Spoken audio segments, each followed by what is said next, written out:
Oke, selamat malam. Assalamualaikum warahmatullahi wabarakatuh. Waalaikumsalam warahmatullahi wabarakatuh. Oke, untuk pertemuan hari ini sebenarnya saya hanya memberikan lanjutan. Karena apa? Karena kalau kita berbicara tentang SIG, kok nggak keren ya namanya SIG. Kalau di Indonesia kan namanya SIG, tapi kalau bahasa Bahasa Inggrisnya keren. Inggrisnya, GIS. bahasa Inggrisnya keren. Iya. GIS. Kenapa saya bilang seperti ini? Karena kalau kita Indonesia kan dengan Inggris itu cuma berbeda di bolak-balik saja. Sama seperti bahasa Malangan yang biasanya dibolak-balik. Cuman kita akan berbicara di sini lebih dari apa yang sudah kita pelajari sebelumnya. Kenapa? Kalau kalian sudah berbicara tentang sistem informasi akademik, terus sudah belajar tentang sistem apa namanya? Sistem informasi yang utuh ya kan. Berarti di sini nanti sebenarnya kita berbicara tentang satu hal, ya kan? Kita akan berbicara satu hal yang berbeda. Kenapa kok kita katakan ini berbeda? Karena kita akan membahas satu hal baru yang mungkin, ya kan? Ini kata-kata saya yang mungkin dari kalian itu akan berbicara sesuatu. Oke, sekarang ini apa namanya? Saya akan menjelaskan beberapa dulu dari materi minggu kemarin, ya kan? Materi minggu kemarin sedikit saja, nggak usah panjang-panjang. Oke, oke. Kita berbicaranya, kalau kita berbicara GIS, kita akan berbicara tentang sistem, science, and study. Ada 3. Loh, Pak, kok ada science di situ? Kita tidak bisa jauh dari yang namanya science. Ya kan? Kenapa? Karena di sini, nah, kenapa kita memikirkan GIS itu lebih, ya kan? GIS itu lebih dari sistem informasi sebelum-sebelumnya atau sistem informasi yang berbeda dengan sebelum-sebelumnya. GIS are special class of information system. Ada keterangannya, kelas spesial dari sistem informasi. Ya kan? Dia tidak hanya menunjukkan event, activity, dan apapun. But dia di sini, ya kan, berbicara tentang where. Oke, ada kata-kata where, ya kan? Oke, bukan hanya eventnya apa, activity-nya apa, terus apalagi yang ada di situ. Contoh paling gampang, ya kan? Contoh paling gampang. Oke, besok akan ada pertandingan sepak bola, ya kan? Arema lawan Persibaya gitu. Oke, itu adalah sebuah event dan sebuah activity.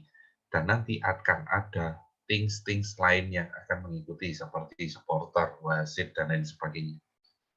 Tapi kalau kita berbicara tentang GIS, kita akan berbicara when and where.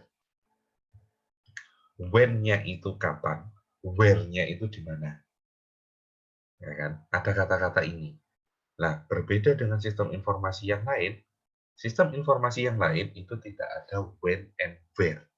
Cuman biasanya ada when-nya saja, where-nya tidak ada. Nah, di sini ada sesuatu hal kritikal, ya kan? Critical, important yang hilang, ya kan? Geographic location is important attribute of activities, policies, strategies, and plan. Jadi, kita akan berbicara sebuah strategi gimana kita bisa menunjukkan sebuah alamat, menunjukkan where-nya tadi, itu di mana. Nah, itulah yang disebut dengan GIS. Ya kan? The basic term of need clarification. Jadi, kita akan berbicara seperti ini. Ini saya bahasnya seperti ini. Kita berbicara bumi itu bulat atau datar. Nah, ini mesti ada 2, ya kan? Pak, bumi itu datar, Pak. Bumi itu bulat, Pak. Wah, kita nggak berbicara tentang konspirasi, tapi kita melihatnya aslinya. Aslinya bumi itu adalah bulat. dan tepat di kedua kutubnya. Ya kan? Nah, dari situ kita nanti akan membuat contohnya itu kita lihat punya bola apa namanya, bola sepak gitu. Sepak bola, bola sepak yang dulu kita kalau yang cowok-cowok biasanya main, itu bolanya mesti bola plastik. Nanti kalau pecah itu anggap aja bola plastik itu adalah permukaan bumi. Nah, di permukaan bumi itu pasti nanti ada, apa namanya, ada dataran dan lautan. Nah, itu nanti kita belek, belek itu apa namanya, kita, Belah, Pak. kita belah, kita jadikan yang tadinya itu bundar, itu menjadi sebuah datar. Jadi, di situ nanti kita bisa menunjukkan bahwa kita kalau berbicara matematika ada sumbu X, ada sumbu Y, ya kan? Ada sumbu X, ada sumbu Y, ada sumbu Z. X, Y, Z. Di mana X itu tinggi, X itu panjang, Y itu tinggi, X itu lebar. Lah, kita nanti akan membuat itu dalam bentuk bangun datar, ya kan? Oke, jadi kita nanti akan bentuk itu menjadi bentuk bangun datar. Kenapa? Supaya kita nanti bisa menentukan where itu sama. Ya kan? Kita bisa menentukan where itu sama. Sekarang saya mau tanya dulu di sini ya kan. Dari kampus, ya kan, dari kampus ke nggak usah jauh-jauh wis, ke di Mall Dinoyo. Arahnya kemana? Ya kan? Kita keluar dari kampus, itu terus belok kiri, itu kan. Nah, itu kalau kita berbicara arah, tapi kita akan berbicara where, di mana, ya kan? Pasti kalau kita lihat di Google Map, itu nanti pasti akan ada koordinat. Lah, koordinat itu adalah titik di mana yang tadinya berbentuk lingkaran itu menjadi sebuah titik dan itu merupakan kesepakatan bersama. Itulah geografis. Nah, kenapa spasial itu spesial? Ya kan? Karena pakai telur, Pak. Bukan pakai telur, tapi di sini ada keterangannya, almost all human activities and decision involve a geographic component. Oke, sekarang rata-rata sekarang dari kita itu mesti akan mempertimbangkan geografiknya. Contoh kita mau beli rumah, posisinya itu ada di daerah Galunggung yang sering banjir. Nah, kita mesti lihatnya adalah geografik. Oh, lagi tanahnya turun. Oh, ini tanahnya di lereng. Jadi susah lah. Itu karena kita akan memikirkan sebuah kondisi geografi. Ya kan? Itu yang pertama. Yang kedua, working with geographic information itu akan berbicara tentang sebuah kata unik, kompleks, dan difficult choice. Jadi sesuatu pilihan yang susah, ya kan? Tapi, nah kan, ada keterangannya di sini. Tapi geographic information is multidimensional, ya kan? Because two coordinate must be specific to define a location. Biasanya di situ nanti kalau kita lihat Google Map itu akan ada longitude dan latitude. Longitude itu digunakan untuk apa namanya, bujur, ya kan? Kalau yang satunya nanti digunakan untuk lintang. Nah, ini nanti akan berbicara tentang X dan Y. Nah, di sini kalau kita sudah berbicara tentang Geographic Information System, sebenarnya kita nggak berbicara tentang GIS ya, tapi secara keseluruhan kalau kita berbicara tentang sistem informasi, pasti kita akan berbicara tentang ini. Kenapa? Yang paling gampang, ya kan? Yang paling gampang decision making support infrastruktur, ya kan? Jadi yang paling gampang itu adalah data. Ya kan? Data itu paling bawah. Kalau data itu sudah kita punya, berarti data tersebut nanti harus bisa kita olah menjadi sebuah informasi. Data diubah jadi informasi itu sesuatu hal yang gampang untuk di-sharingkan. Ya kan? Ini yang pertama.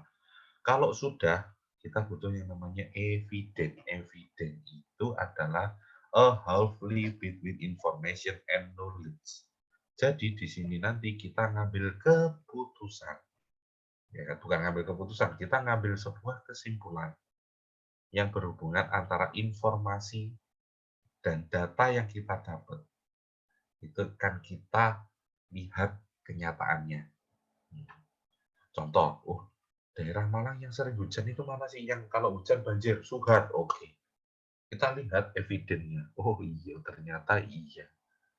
Ya kan, banjir. Kalau hujannya deras, banjir. Tapi kalau gerimis, enggak.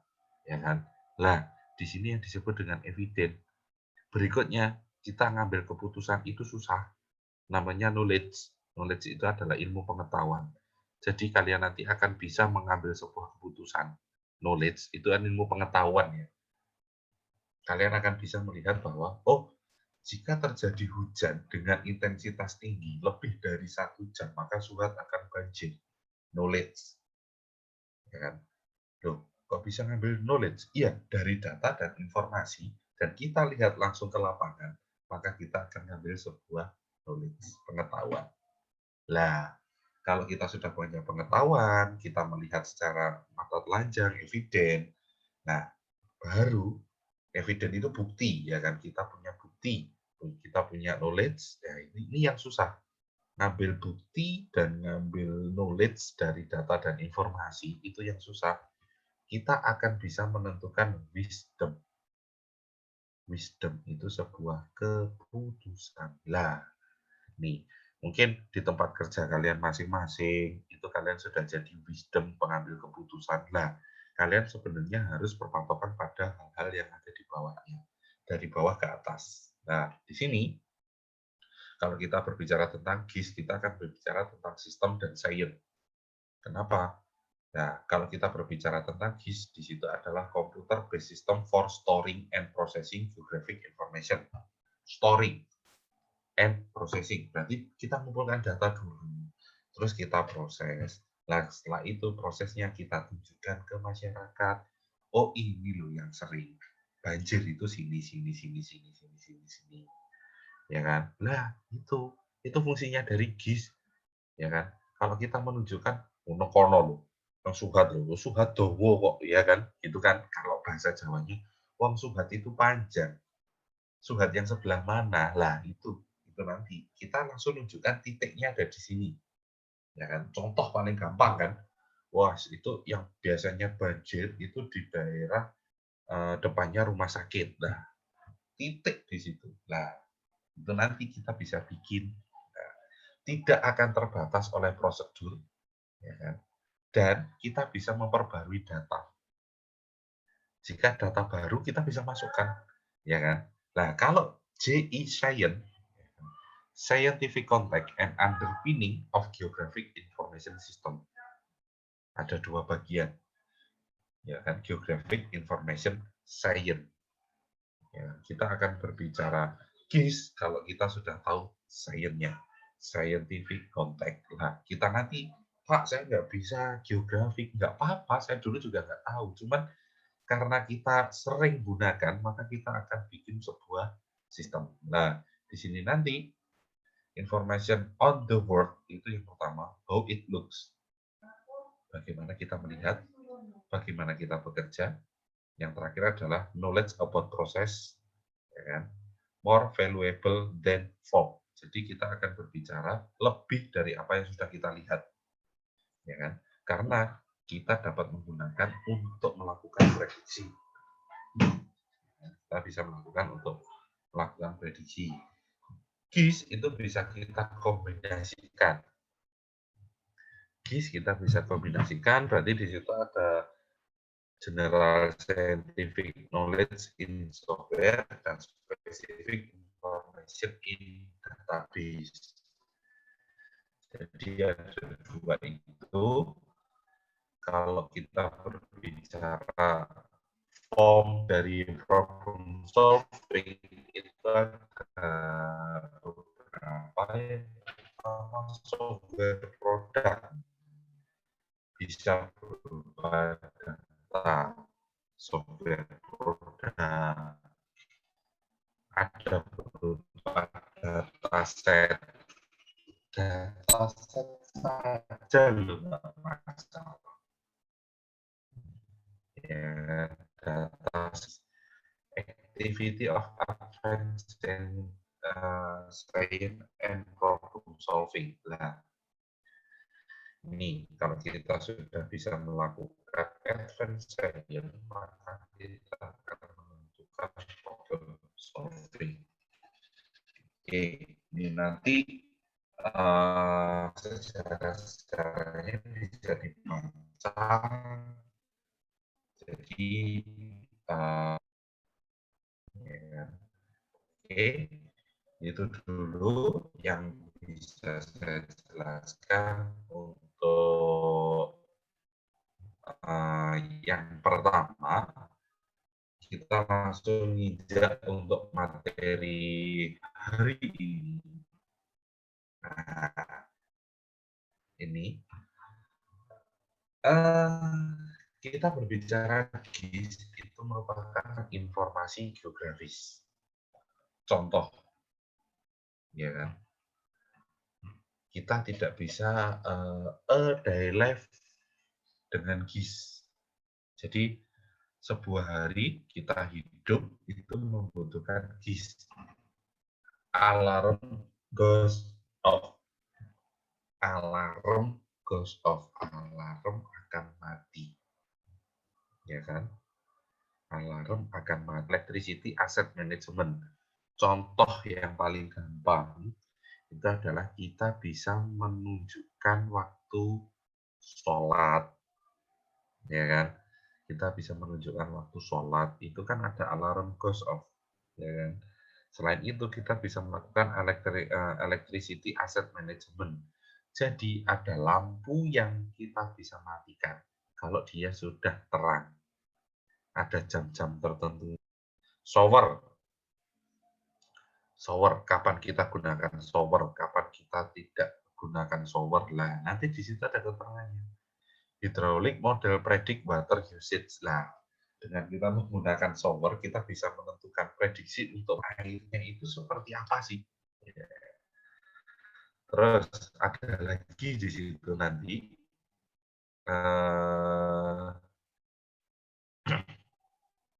tentang surat target customer marketing surat kita itu siapa saja. Kita bisa menentukan. Ya kan? Oke, partners work.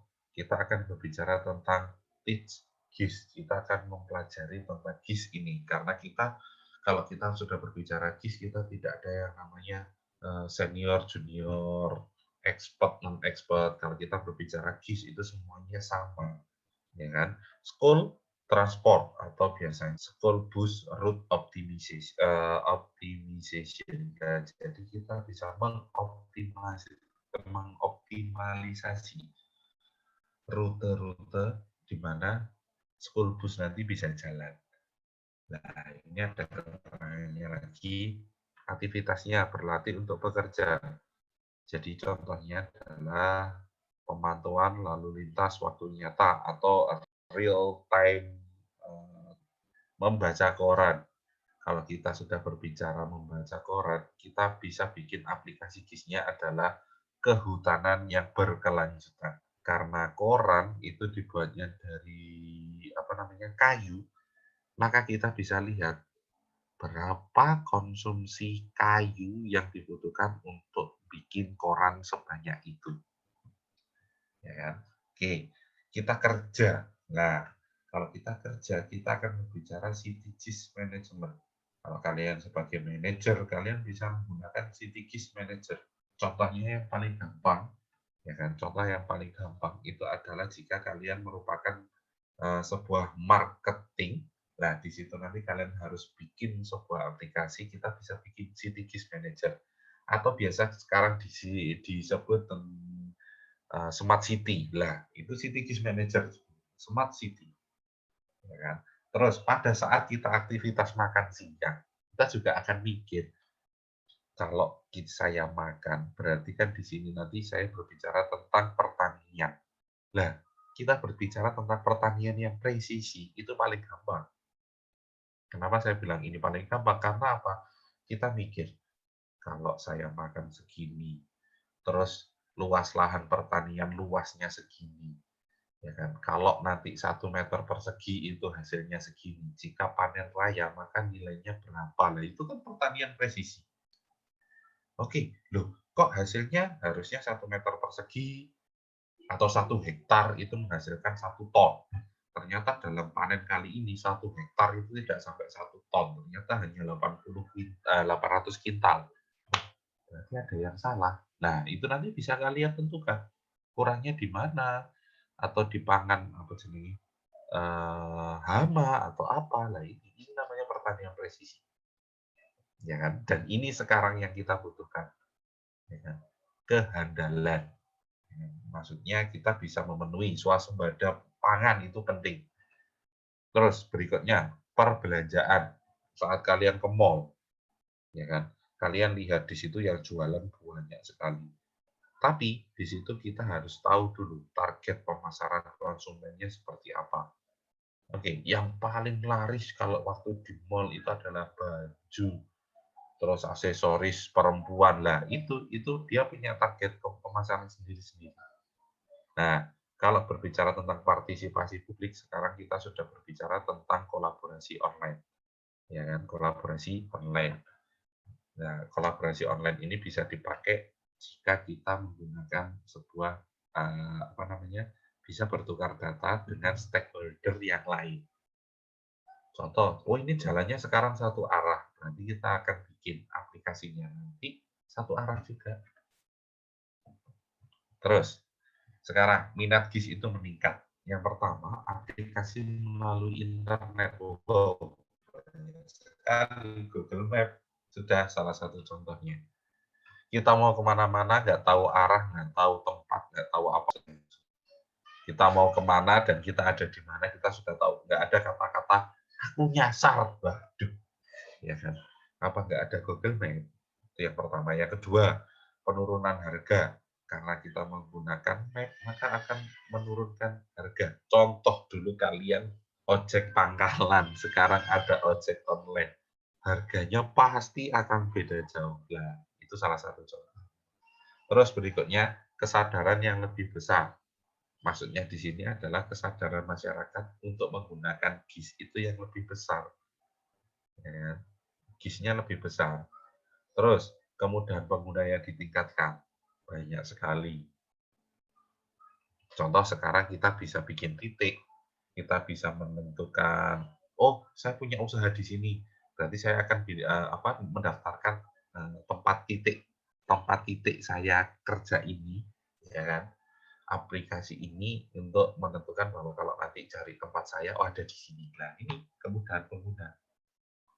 Oke, terus berikutnya teknologi yang lebih baik. Oke, kalau kita pakainya teknologi dulu pakai 3G itu masih belum banyak yang akses Google Maps. Sekarang hampir semuanya melek teknologi. Terus berikutnya proliferasi data. Proliferasi di sini adalah data yang dihasilkan itu bisa digunakan lagi untuk publik, ya kan? Terus paket perangkat lunak yang komersial, contoh sekarang, ya kan? Contoh kita pakai aplikasi pengukur ketinggian. Kita ada di mana, tingginya mana, lah itu kan ada aplikasinya semua. Terus aplikasi nyata atau real time, waduh banyak sekali NTMC punya kemacetan itu.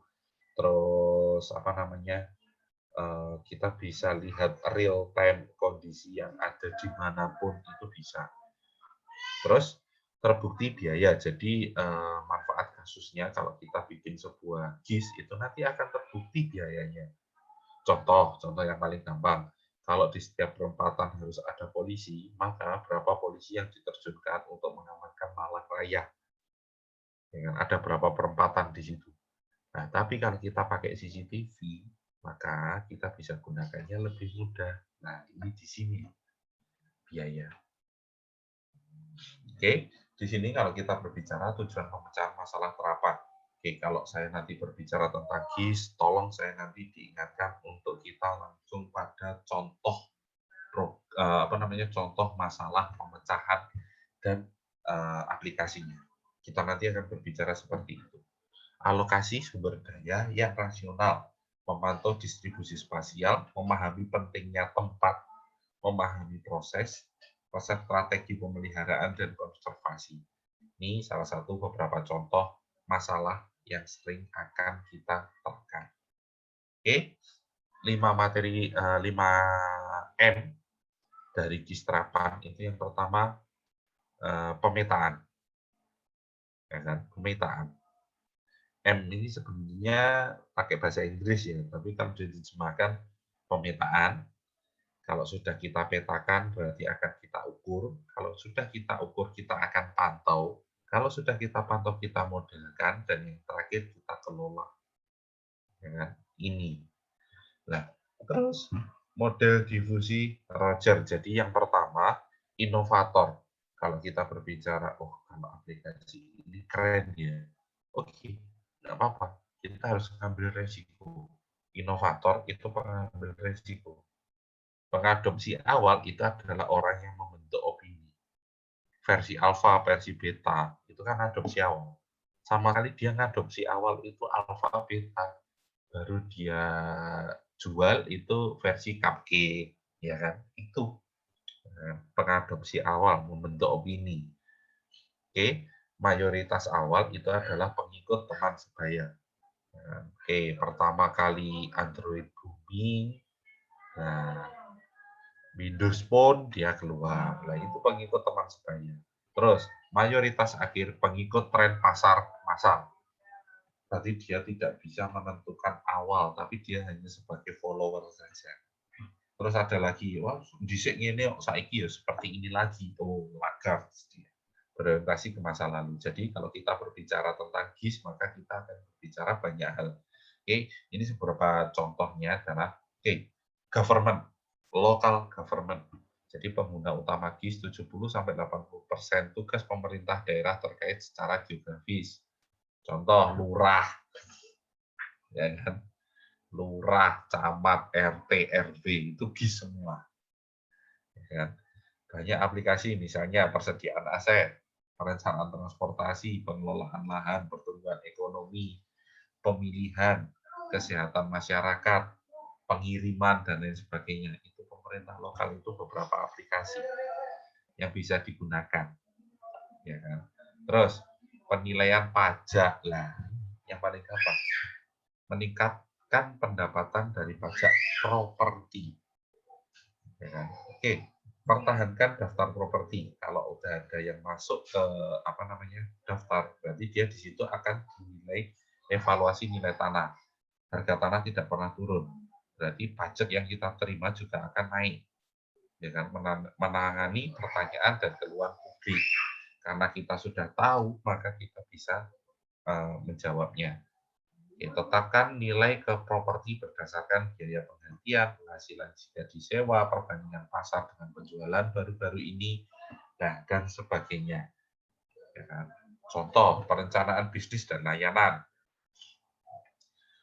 Kita bisa melakukan klasifikasi, misalnya apa itu lahan basah, ya kan? Aturan yang ditetapkan itu seperti apa, misalnya bagaimana lahan basah dapat digunakan, bagaimana hutan belantara itu didefinisikan.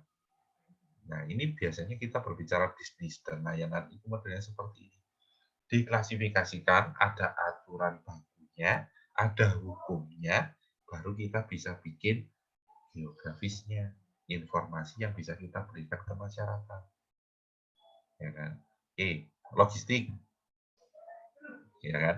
Banyak aplikasi SIG dalam transportasi dan logistik. Ya kan? Yang pertama, pemeliharaan infrastruktur. Transportasi, kita berbicara transportasi bukan hanya alatnya ya, tapi medianya juga. Pemeliharaan jalan, jalan provinsi itu berapa kilometer. Kalau kita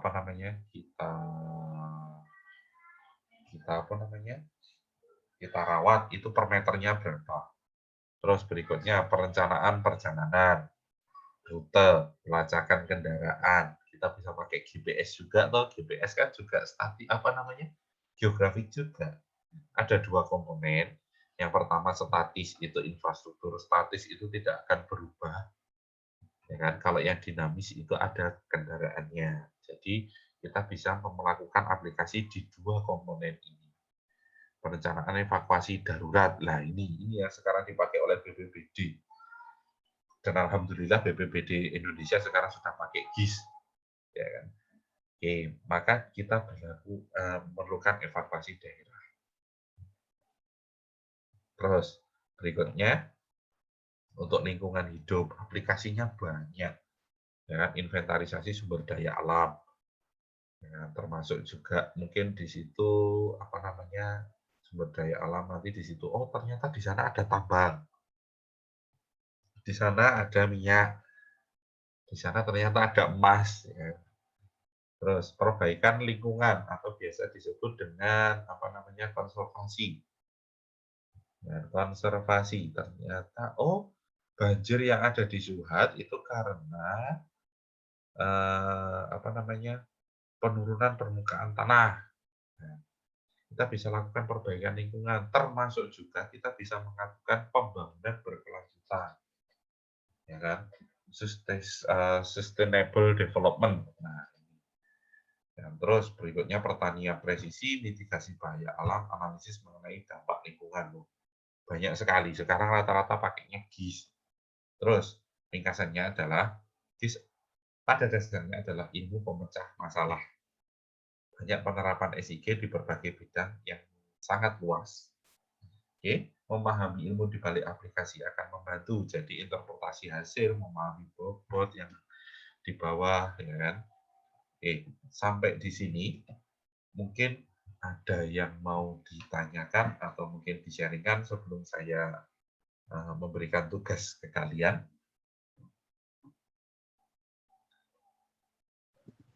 Mohon izin bertanya, Pak. Oke, monggo silakan.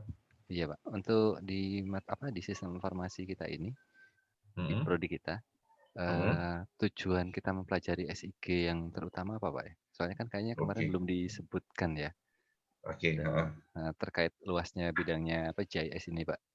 Mhm, Terima mhm. kasih. Oke. Pertanyaan yang sangat bagus. Jadi sistem informasi, ya kan, itu luas sekali, ya kan, itu luas sekali. Jadi sistem informasi geografis itu adalah bagian dari sistem informasi yang menunjukkan bahwa sistem informasi geografis itu berbeda dengan yang lain. Itu tadi sudah saya jelaskan, when and where, ya kan? When and where. When itu di mana, where itu eh, when itu kapan, where itu di mana. Ini terus berikutnya lagi eh, sekarang ada pertanyaan yang kedua tadi pertanyaannya adalah seberapa luas. Oke, kalau kita berbicara luasnya, kita akan berbicara lebih dari itu, Mas. Karena apa? Karena kita bisa berbicara tentang sistem informasi yang ada di seluruh dunia. Ya kan? Kenapa saya bilang itu? Karena kita tidak terbatas oleh skopnya apa, bagaimana. Kalau yang kita berbicara when and where itu seluruh dunia bisa. Ya kan? Terus urgensinya kita belajar ini. Yang pertama, karena kita sudah berbicara, ya, kita ada di sebuah ruang, ya kan? Kita kan ada di sebuah ruang nih sekarang. Entah ruang mana, ruang tamu atau apa. Kita ada di sebuah ruang. Yang ruang ini nanti dia punya titik, ya kan? Dia punya titik koordinat, maka kita akan berbicara itu. Dan setiap makhluk pasti akan berbicara tentang di mana dia berada. Ya kan? Sama seperti kita berbicara tentang apa namanya habitat seperti itu. Mungkin sampai di sini ada yang mau ditanyakan lagi atau Ngapunten, Pak, mungkin apa, ada yang mau ditambahkan? saya mungkin tadi agak salah bertanya, Pak. Yang saya maksud kayaknya gini, apa, biasanya kan kalau dalam sebuah mata kuliah ada kontrak kontrak kuliahnya gitu, Pak. Oke, heeh, heeh. Nanti contohnya misalnya untuk yang pemrograman mobile itu, Mhm, mhm. mahasiswa diharapkan nanti pada akhir semester itu sudah mampu membuat sebuah program, Yes, heeh. ini. Untuk yang SI gini, apakah kita, menggunakan software tertentu untuk belajar Mhm, GIS mhm. atau hanya pengenalan saja atau Oke, bagaimana, Pak? Dan oke. nanti terkait pada aplikasi yang akan kita gunakan, begitu, Pak, Siap, maksud saya. oke. Masuk sekali pertanyaan keren. Aku tadi mau ngasih tugas itu sebenarnya. Oke, jadi yang pertama kali kita Bener loh, Pak. Jadi tugasnya Oke, udah nggak jadi. jadi Iya. yang pertama kita berbicara kita dasar teori dulu. Kita belajar dasar teori dulu. Nanti kalau dasar teori kita sudah paham, baru kita nanti pakai sebuah aplikasi. Setelah kita bikin sebuah aplikasi, aplikasinya nanti kita pakai apa, Pak? Pertanyaannya seperti itu. Wes langsung tak jawab aja. Kita nanti pakai Quantum GIS. Quantum JIS. Kalau biasanya kalian sudah dengar mesti ArcGIS. ARCGIS. Ya kan? Kalau ARCGIS kita berbicara itu, kita berbicara tentang closed source. Programnya closed source. Kalau kita berbicara itu programnya kita bisa crack-crackan lah bahasanya. Tapi kalau kita pakai Quantum GIS itu adalah free platform, sama. Saya rata-rata senangnya adalah yang free platform, gratisan. Kita belajar dari situ. Yang pertama, tugasnya nanti UTS kita akan bikin sebuah studi kasus dan kita petakan. Bagaimana caranya bikin peta dari studi kasus yang sudah kalian punyai. Terus yang kedua nanti kita akan berbicara, karena kita berbicara ya sistem informasi geografis, kita akan berbicara bagaimana caranya kita bikin sebuah leaflet JIS. Leaflet berarti berbicara tentang apa namanya? Kita berbicara tentang Promnet, jadi pemrograman internet yang berbasis GIS. Apakah kita harus bisa Promnet, Pak? Enggak perlu coding, tapi kita pakai yang Quantum GIS tadi, kita hanya tinggal ngedit tok. Oke, paham itu, Mas? Mungkin ada lagi yang mau ditanyakan? Paham, Pak. Websitenya qgis.org itu, Pak, ya? Yes, benar. Ya, Pak. Baik. Yes. GIS gitu, Dok. Wes sudah itu. Kenapa kok kita pakai itu? Karena itu yang free platform. Makanya saya berpikiran kalau kita berbicara dua aplikasi besar, yang satunya pakai Android, satunya pakai GIS, dua-duanya gede semua. Makanya ini tadi mungkin biar tidak overlapping, maka saya kasih materinya sekarang, nanti untuk praktikumnya bisa bergantian. Mungkin untuk hari ini kita pakai GIS dulu, nanti minggu besok kita pakai Android, silakan. Oke, mungkin itu ada lagi yang mau ditanyakan? Sudah jelas ya, Mas? Jelas, Pak. Terima kasih. Oke, waduh tugasnya udah dibaca ini. Yes. Mungkin itu ada lagi yang mau ditanyakan?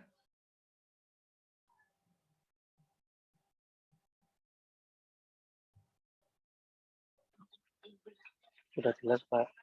Oke, alhamdulillah kalau sudah jelas. Berarti sekarang kita berbicaranya seperti ini.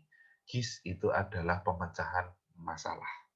Jadi, mulai dari sekarang sampai nanti minggu depan akan saya tanya lagi. Silahkan dicari masalah. Nggak usah mencari masalah loh ya. Dicari aja masalah yang timbul yang menurut kalian itu adalah efek dari geografis. Adalah efek dari geografis. Mungkin sekarang hujan. Wah, kalau hujan, Pak, sekarang itu yang banjir itu ada di mana-mana. Lah, itu masalah. Dan apakah tidak bisa kita selesaikan? Wow, bisa banget. Itu yang pertama. Terus yang kedua nanti silakan ngambil contoh, Pak. Kalau hujan seperti sekarang, kali-kali itu banjir. Gimana Pak cara mengatasinya? Lah, itu salah satu masalah juga. Ya, longsor, terus pohon roboh, itu kan juga masalah.